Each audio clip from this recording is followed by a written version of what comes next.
Blessings, everyone. I hope you're all doing very well out there. In this video, I just wanted to have a bit of a chat and a bit of a check, or introduce a bit of a self-check that we all need to do every once in a while when it comes to knowing exactly what energy you are sending to your desires. What are you putting out there and directing towards what you are trying to pull closer to you, what you are trying to manifest, what you are casting for, what you are sending energy out for when you are doing it. Sometimes we screw ourselves over because we are not a match and we're trying to manifest something we are not becoming a match for.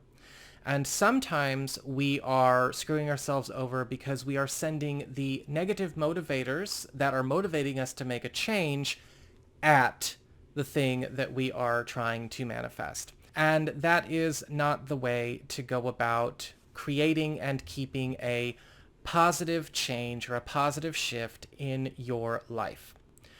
Now, when it comes to interference, things like that, right? Energetic interference from other people, other energies and whatnot, that is something to keep in mind. But for the purposes of this video, I want to focus on, say you've already done that, or you're a proficient enough practitioner that interference from other people isn't really something that you have to worry about all the time, right? You know how to cleanse, you know how to clear, you know how to reverse, you know how to take care of business. The biggest issue, as I, kind of mentioned a second ago, is a lot of people don't pay attention to the law of repulsion. There are many Hermetic principles when it comes to reality, creation, manifestation, and successful energy work and casting. A lot of people talk about the law of attraction, but that is just one of several laws of, of the universe that we are working with. The law of repulsion is another. It is the sibling of the law of attraction. And it's really important to see what energies repel what, why the repellence is occurring in the first place, and is that something you intended to do? A good example of the law of repulsion in motion in a way where it is not intended but it is happening anyway is when a person is sending the negative feelings that they have about their situation at their desire. Say Tim hates his job, hates his boss, hates his schedule, hates his assignments, hates his customers, hates his coworkers, absolutely miserable there.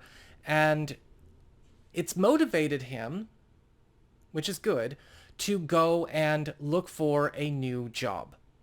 However, Tim doesn't stop with just letting the negative motivator be a negative motivator. Tim takes the bitterness, the frustration, the anger, and the doubt, and maybe even the insecurity or fear of never finding something better, and then uses that, or sends that, I should say, to a new job opportunity, to a new hiring manager, right?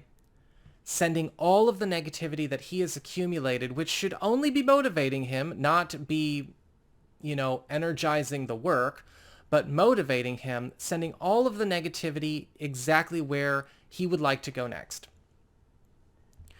That invokes the law of repulsion. That is going to push that opportunity away from Tim.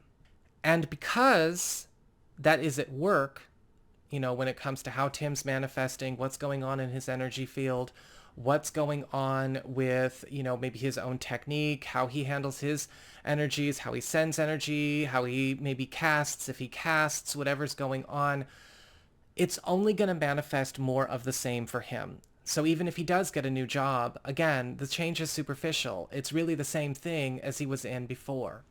Tim is not sending that love or that appreciation that he would bring to his new job,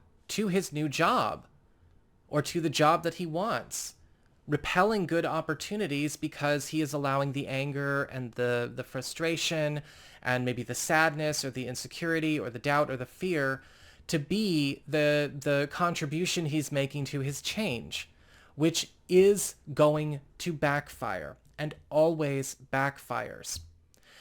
You could take it a step further, let's say that, Alyssa is trying to manifest love, and she's, maybe trying to meet people, and she's dating people, and she's talking to people on dating apps and things like that. But Alyssa is sending her need, her sadness maybe about an old relationship, her insecurities, or her loneliness, or her frustration, or her anger, whatever is going on with that process, directly at the people that she's trying to date, that she's trying to pull closer. Those people are going to feel that as a psychic attack. And if she's really directing her needs hard enough, right, sending mental messages, trying to connect, Alyssa is draining those people of energy. And so she's going to repel love out of her life and only manifest more of the same kind of partners, again, and only create superficial change in her situation. And we have to check every once in a while. Am I doing that? Are we doing that? I personally had a bit of a wake-up call, just after watching that new Ralph Fiennes movie, The Menu. That movie, oh my God, I have never felt more seen, heard, and broken in all the right ways.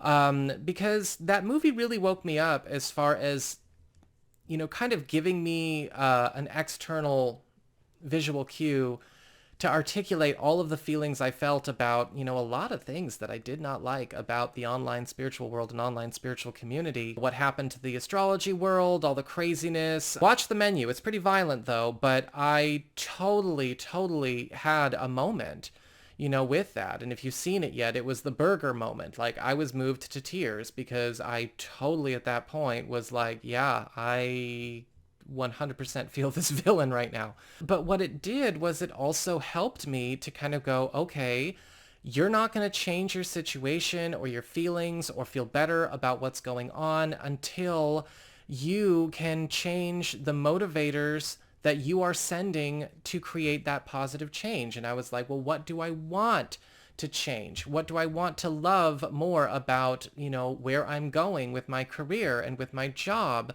How do I shut down and get away from letting my feelings about what the, online spiritual community and the personal development world did and focus on what I would want to support and send my energy towards in a good way instead? And, we all have to see, okay, where is it? Am I sending the wrong energy or the energy that I don't want anymore at what it is that I am trying to create? And how do I pivot? And we have to check every once in a while. I had another situation that I actually shut down. I was on the other end. I was the one receiving the toxicity. And this is something that's come up a couple of times over the course of the last year. I had somebody who had developed feelings for me, and I did not feel the same way about them back. I do not feel the same thing for them back. But they would always go out of their way to seek my attention, blow up my social media, engage energetically, spiritually in ways that I found to be very invasive. And it was, of course, effectively repelling me more and more from them. They did not accept the fact that I don't feel the same way about them. And instead of moving on, they decided to double down and send all of the loneliness and the need and the imposition and the desire and the deafness to everything that I've been demonstrating to them right at me. And so I took care of it. I did a return to sender. I said, you need to feel how I feel when you reach out to me. And stop, And I just, did a return to sender, reversed it. There's a, there was a point where, I kind of was like wanting this person to feel what they were sending and hopefully, change their tune. One, respect the fact that I don't feel the same way back, move on, don't be creepy, don't be a lurker, don't be a stalker. But also number two, realize that if you have any empathy, if you really cared about me, then you realize how uncomfortable just seeing you blow up my stuff makes me feel. They weren't learning. So I sent it back and they had to have a learning experience, you know? And if you're watching this, every time you decide to blow up my stuff and you have a horrible day the next day, it's because I feel you and I throw you back at you in your world. So go away. Because at some point it's going to be the end of you and you only brought it on yourself. Anyway, the law of repulsion can be accidentally invoked when we send the wrong thing towards what we desire. And it can also be invoked when we send the right thing to what we don't desire. So you've got to keep that in mind, you know, when you are casting, when you are sending energy this way and that, when you are trying to make for a change. How are you making the object of your desire feel? Because that is going to dictate exactly how it's going to treat you and whether it comes closer or goes away. And it will also tell you what is being manifest around you and staying around you, because it is a match. And following that law of attraction, and what is being repelled from you, following that law of repulsion. So this was just a little chat, a little bit more off the cuff, a little bit more relaxed, you know, unscripted and all of that good stuff. And I hope that this, you know, kind of prompts you to, right, take some personal inventory. I had to take some personal inventory with a few things myself. You know, what is it we are doing to the thing that we want? And are we treating it with love and respect? Are we not treating it with love and respect? Are we sending the negativity that we are looking to leave down the road we are looking to go? And if that is the case, we're never going to get there. And so it's time to see what can you do to remediate that, because this is a roadblock for a lot of people and we all stumble across it every once in a while. I'm no different. Again, everybody does, but it's important to keep these things in mind so that we don't accidentally do it. So that is all I've got for you all. I hope you enjoyed this video. If you did, don't forget to like, share, and subscribe. You know I appreciate it. I will see you all again soon. Y'all take care, and thank you so much for dropping by.